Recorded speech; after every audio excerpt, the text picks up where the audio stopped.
Nagising ako na nakaramdam ako ng pagsusuka. Arg, pinunasan ko ang bibig ko ng tissue. Saka naluluhang tumingin sa salamin, halos 2 linggo na akong nagsusuka at, oh my gosh, bigla akong kinabahan sa pumasok na ideya sa isip ko. No, it can't be. Inayos ko ang sarili ko nang may kumatok sa kwarto. Bunso, good morning, nakangiting bati ni Kuya Jericho. Ngumiti ako at hinalikan siya sa cheeks. Good morning kuya, sabi ko at niyakap siya. Ang bango-bango ni kuya, come on, baba na tayo, andyan si Ate Mira, dito siya diniretso ni kuya kagabi. Lumundag ang puso ko nang malaman na andito si Ate Mira. Ate, tumili-tili pa ako nang makita ko si Tess sa dining. Hi Almira, niyakap ko si ate ng mahigpit, na-miss kita ate. Maupo ka na bunso at kumain na tayo, dad command. Manang pahingi pong orange juice, maaga pa Almira, bakit ka mag-juice? Natipuhan ko lang ma'am, iniwas ko ang paningin ko. Sigurado ka, napapikit ako nang maalala ko ang pagsusuka ko kaninang umaga at nitong mga nakaraang linggo. Nabalik ako sa ulirat nang tapikin ako ni Ate Mira. Okay ka lang ba? Pagkatapos, tinatanong ka namin kung okay ka lang ba pero nakailang tanong na si Tito pero hindi ka sumasagot, tulala ka lang. Okay lang po ako, may sakit ka ba? I'm okay po, kulang lang po siguro ako sa tulog. Magpahinga ka pagkatapos nito, sigurado ka, okay ka lang ba Almira? Habol ni ate. Okay lang ako ate, don't worry, I kissed her cheeks bago pumasok ng kwarto. Halos mamutla ako nang makita ko ang marka sa kalendaryo. Oh, God, natampal ko ang noo ko, honey pwede mo ba akong bilhan ng mangga? Kung mahal ko itong babaeng ito ay matatawag kong malambing siya pero sa lagay namin ay mas magandang tawagin siyang malandi. You can buy on your own Editha, I'm pregnant at ayokong lumabas. Kapag nalaman ko lang talagang hindi siya buntis o hindi sa akin ang batang daladala niya. Babayaran ko siya, stop disturbing me, pumasok ako sa kwarto ko at nilock ito. Nag-stay siya ngayon sa kondo ko. Muli kong tinitigan ang litrato namin ni Almira na nakatago sa cabinet ko. Love, miss na kita, it's almost 1 month nang maghiwalay tayo, pero hindi ko pa rin matanggap, mas minamahal kita ng higit Almira Pedrosa. Araw-araw akong nangungulila sa kanya, Cornelio, bili ka ng mango, please. Sigaw ni Editha mula sa pintuan ko, nang dahil sa kanya hindi matutuloy ang kasal namin ng babaeng mahal ko. Inis kong binuksan ang pintuan ng kwarto ko saka hinarap si Editha. Pwede ba Editha, may paa, kamay, mata ka, pwede kang bumili mag-isa mo, hindi kita asawa at kailanman hindi mangyayari yun. She needs to wake up sa kadesperadahan niya. Lumabas ako ng kondo at pumunta sa rooftop. Dinyal ko ang mama ni Editha. Hello tita, Cornelio, napatawag ka? It's been a year since nakausap kita. She's the opposite of Editha. Her mother is kind, lovable mother, isa siyang mabuting ina at tao na kabaliktaran ni Editha. About lang po kay Editha, what about my daughter? It seems that she doesn't know about our situation ng tungkol. Sa akin po siya nakatira tita, ano? Imposible yan. Yes tita, she's living with me talaga. Pero 2 days ago lamang ay nakusap ko sila ng kanyang fiancé. Ang sabi nila ay 2 linggo na lang ay ikakasal na sila dahil buntis ang anak ko. Halos naistatwa ako sa huling sinabi ni tita. She's really pregnant at lalong hindi yun sa akin. Tita pwedeng humingi ng favor? Oo naman ano yun? Gusto ko pong makausap si Floyd privately, kung pwede po sana ay kasama kayo ni Tito. I had something na sasabihin sa inyo. This is important, sana pumayag si tita, please. Okay. I'll text you kung kailan ako available No problem tita, sana po ay hindi ito makaabot kay Editha even Floyd, just tell him something else, tita. Pagbabayaran mo ito Editha, I immediately drove my car papunta sa bahay ko.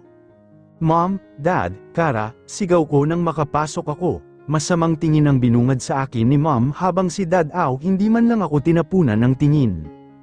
Pinanlakihan ako ng mata ni Kara, napabuntong hininga ko sa treatment na ibinibigay nila sa akin. Please hear me out, I have something to tell you, magsasalita pa sana ako uli nang sumabat si Mom. Give us space Cornelio, hindi pa namin tanggap ang nangyari sa engagement party na sinira niyo lang ni Aditha. Mom, Cornelio, nanahimik na lamang ako at umakyat sa kwarto ko. The day went so fast at makikita ko na rin kung sino si Floyd ngayon. Good afternoon tita, I kissed her cheeks. Tito, tinanguan niya lamang ako. Si Floyd po, he's not here yet. Pabalik na yun, kinausap niya lang ang manager ng restaurant na ito. This is Floyd's restaurant.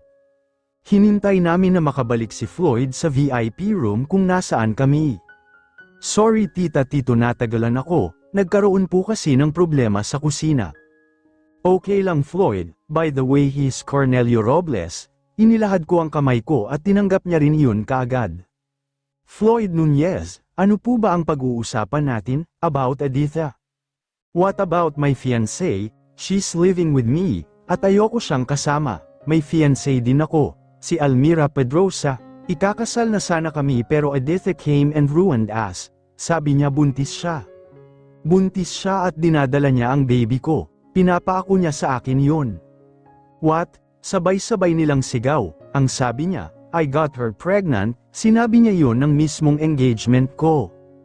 Oh God, nagulat sina tita at tito, ipinaliwanag ko sa kanila ang tunay na nangyari. Ang sabi mo nung February ka naging wasted at it was February, right? Kasama ko siya buong araw na yun, dahil nung araw na iyo ay nalaman naming she's 2 weeks pregnant. Sinira niya kami, I'm sorry about that pero aayusin namin ito nahihiyang sabi ni Tito. Sinabi ko sa kanila ang plano ko and they said yes. Thanks tita and Tito, thanks pare, baling ko kay D. Lloyd.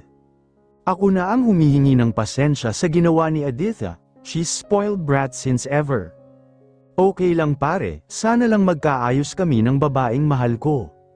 Kung may kailangan ka, tutulungan kita. Ako ang magpapaliwanag sa kanya. Nagpasalamat ako at lumabas na ng restaurant. Aditha, I'm home. Itinaas ko pa ang 2 supot ng mangga na ibinili ko sa daan. Peace offering, matamis akong ngumiti sa kanya. I'm sorry okay, promise magiging mabuti na ako sa iyo at sa magiging baby natin. Talaga, tinatanggap mo na siya, yes, tumili-tili pa siya.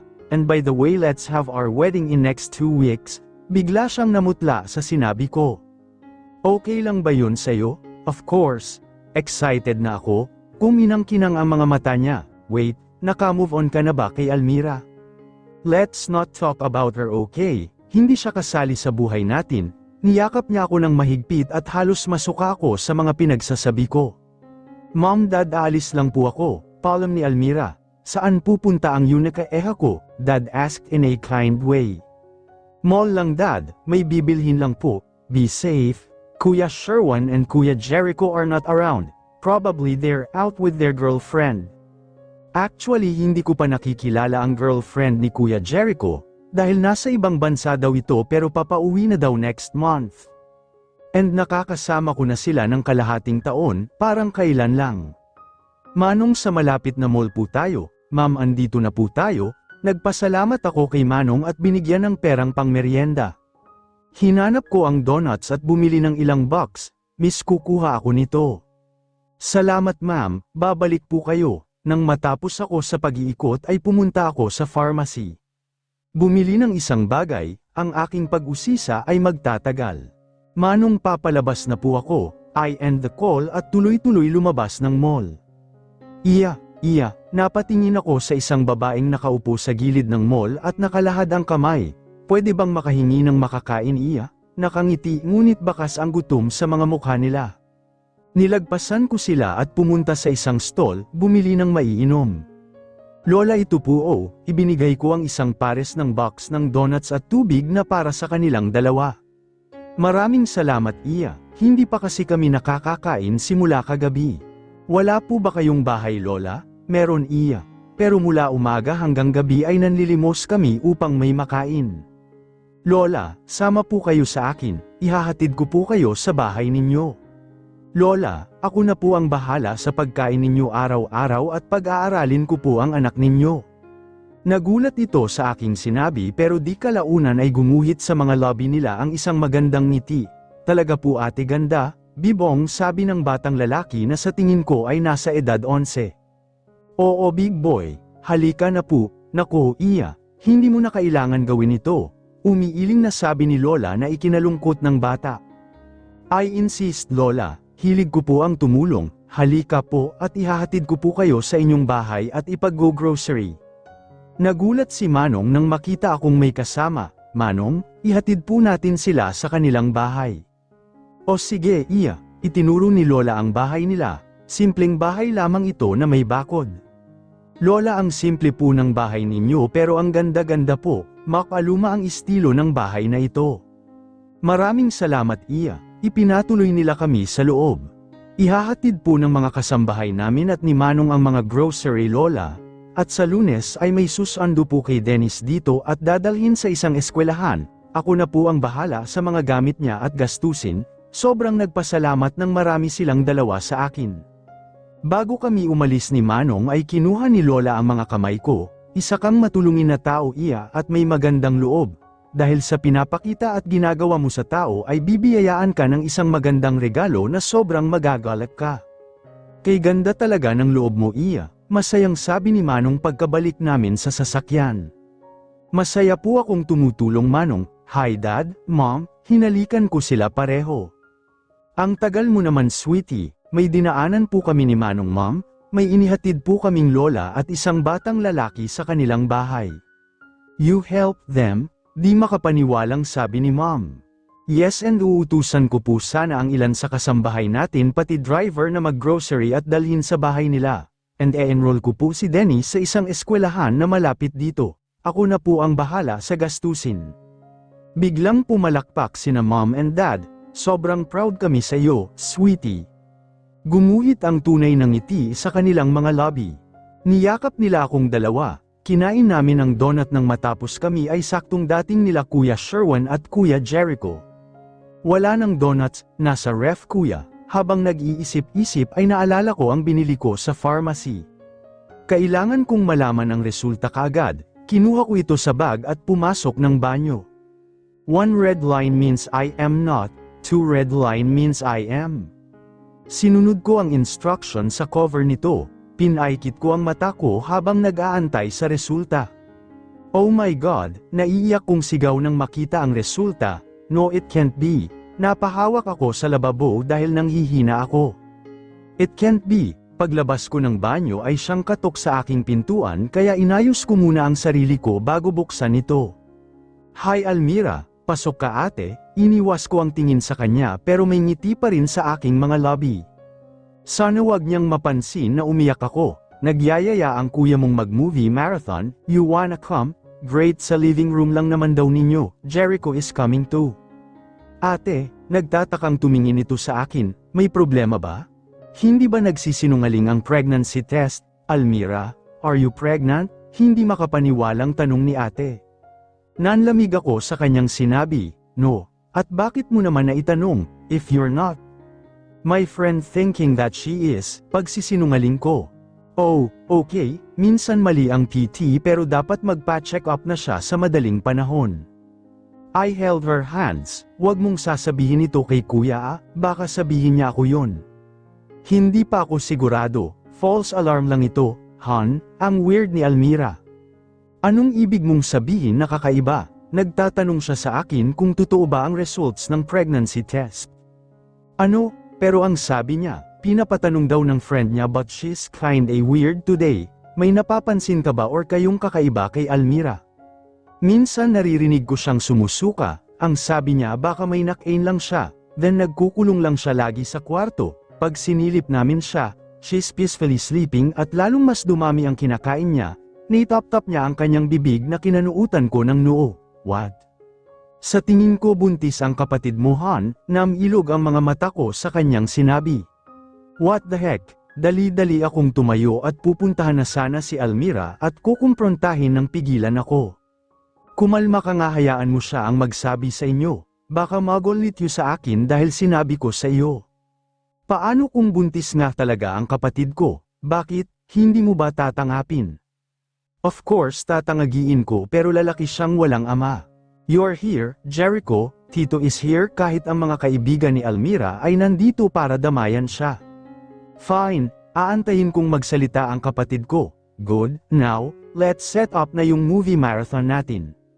Nang magsimula kaming manood ay sinusulyapan ko si Almira. Tulala siya at parang wala sa sarili. Sabihin mo kay kuya ang lahat, bunso. Nagising na naman ako sa pagbaliktad ng sikmura ko. Nang hihinang umupo ako sa sahig ng banyo. Ilang ulit pa akong samuka ng samuka at halos hindi ito matigil. Almira, nanigas ako nang marinig ko ang boses ni Kuya Sherwan sa likuran ko. Paanong nakapasok siya sa kwarto ko? Kuya, naiiyak kong sabi. Ilang linggo ka nang nagsusuka, what's happening to you? Mas lalo akong naiyak sa tanong ni Kuya. Almira, seryosong tawag nito sa akin. Kuya sorry, umiiyak kong sabi. Pardon? Nalalayan niya akong tumayo at pinaupo sa kama ko. Hindi ako tumigil sa kakaiyak, tinakpan ko pa ang mukha ko ng dalawa kong kamay. Almira, ang lamig ng boses ni Kuya na mas lalo kong ikinatakot, sabihin mo kay Kuya, dahan-dahan niyang tinanggal ang mga kamay ko sa mukha ko at pinunasan ang mga luha ko. Kuya, magagalit ako kapag hindi ka nagsabi, napayuko ako sa sinabi nito. Kuya, buntis po ako. You're what, Almira? Hindi ako sumagot at umiyak lang ng umiyak. Ulitin mo nga ang sinabi mo, Almira. Umiling-iling ako sa kanya at mas lalong nilakasan ang pag-iyak. How did you know na buntis ka? May kinuha ako sa ilalim ng unan ko at inabot ito kay Kuya. Napamura si Kuya na mas lalong kinatakot at kinakaba ko. Kuya, sorry, hinawakan ko ang kamay ni Kuya, tinitigan niya lang ako, walang emosyon. Kuya sorry talaga, buntis ka, Kuya sorry talaga, paulit-ulit nitong sabi habang umiiyak siya. Inilipat ko ang paningin ko sa pregnancy test na ibinigay niya sa akin. Marahan akong napapikit at nasapo ang ulo, Kuya sorry. Nang makarecover ako sa kanyang inamin ay niyakap ko siya ng mahigpit. Tama na bunso, makakasama yan sa inyo, pinapatahan ko siya sa kanyang pag-iyak pero mas lalo itong lumakas. Bunso, tama na please, huwag ka nang umiyak, alalahanin mo yung pamangkin ko. Tama na, okay? Huwag ka nang umiyak, kuya si Cornelio, may anak na siya kay Editha, mas nauna yon. Andito ako, okay? Andito si Jericho, si Daddy at ang mga kaibigan mo, hinding-hindi ka namin iiwan. Kuya, what do you want? Patulugin niyo ako ni Kuya Jericho, please. Tatawagin ko lang si Austin, okay? Kinatok ko ang kwarto ni Jericho at ilang saglit lang ay binuksan na nito. Lumipat ka sa kwarto ni Bunso, tabihan daw natin siya. Napakunot ang noo nito sa sinabi ko, bakit? Hindi ko na siya sinagot at bumalik na muli sa kwarto ni Almira. Tulala na naman ang bunso namin ng madatnan ko habang hawak-hawak ang tiyan nito. Hindi ako tatabihan ni Kuya Jericho, tatabihan syempre. Nang may akap siya ni Jericho ay bigla na naman siyang umiyak na ikinataka ni Jericho. Bakit ka umiiyak bunso? Kuya sorry, isinubsob niya ang mukha sa dibdib ni Jericho. Tiningnan ako ni Jericho na puno ng pagtataka ang mukha. She's pregnant, tipid kong sabi na ikinalaglag ng kanyang panga. What? Almira, totoo ba yun? Dahan-daang tumango ito. At hindi ito alam ni Cornelio, kagat-labing tumango si Almira. Nagmura bigla si Jericho na kinalakas ng pag-iyak ni Almira. Bunso tama na, kanina ka pa iyak ng iyak, calm down. Bunso sorry, hindi ko intensyon na pagtaasan ka ng boses. Nagulat lang si Kuya, come here, mahal na mahal ka namin bunso. Hindi kayo galit sa akin? Of course not, syempre hindi. Look bunso, noalay ka sa amin for almost 18 years on your life at kalahating taon pa lang namin ikaw nakakasama. Matagal na naming inasam na makasama ka uli kaya bakit naman kami magagalit sa iyo? Your baby is a blessing bunso. Congrats bunso. Kuya, lalaking walang ama si baby. Bakas ang lungkot sa boses ni Jericho. Inakbayan ko siya at ginulo ang buhok. Ano tayo? Tayo ang gagawa nun imbis na si Cornelio. Gusto kong eres ang wedding natin, Editha. I faked my smile. Gusto ko ay sa 8 ikakasal na tayo. Bigla siyang natigilan sa sinabi ko. Bakit ang bilis? Gulat niyang tanong, you wanna walk in the aisle na sobrang laki ng tiyan mo seriously Editha? The truth is kasal nila yon ni Floyd, napag-usapan na namin ito ni Floyd at naki-cooperate nga siya. Ayoko syempre, may lakad ka ba nung araw na yon? Yes, you'll be having your wedding sa totoong ama ng daladala mo na pilit mong pinapako sa akin. Nothing, mahiga ka dyan sa kama Miss Pedrosa, utos ng doktora na agad kong sinunod. I'm nervous kuya, they both held my hand, magkahawak kamay kaming tatlo. Don't be bunso, andito lang kami, don't worry, may pinahid sa akin si doktora na gel at may inikat-ikot na bagay sa tiyan ko. See this? Tinuro nito ang monitor, that is your baby, my eyes widened at nagtubig kaagad, dugo pa lamang yan. Congrats Miss Pedrosa, you're 7 weeks pregnant.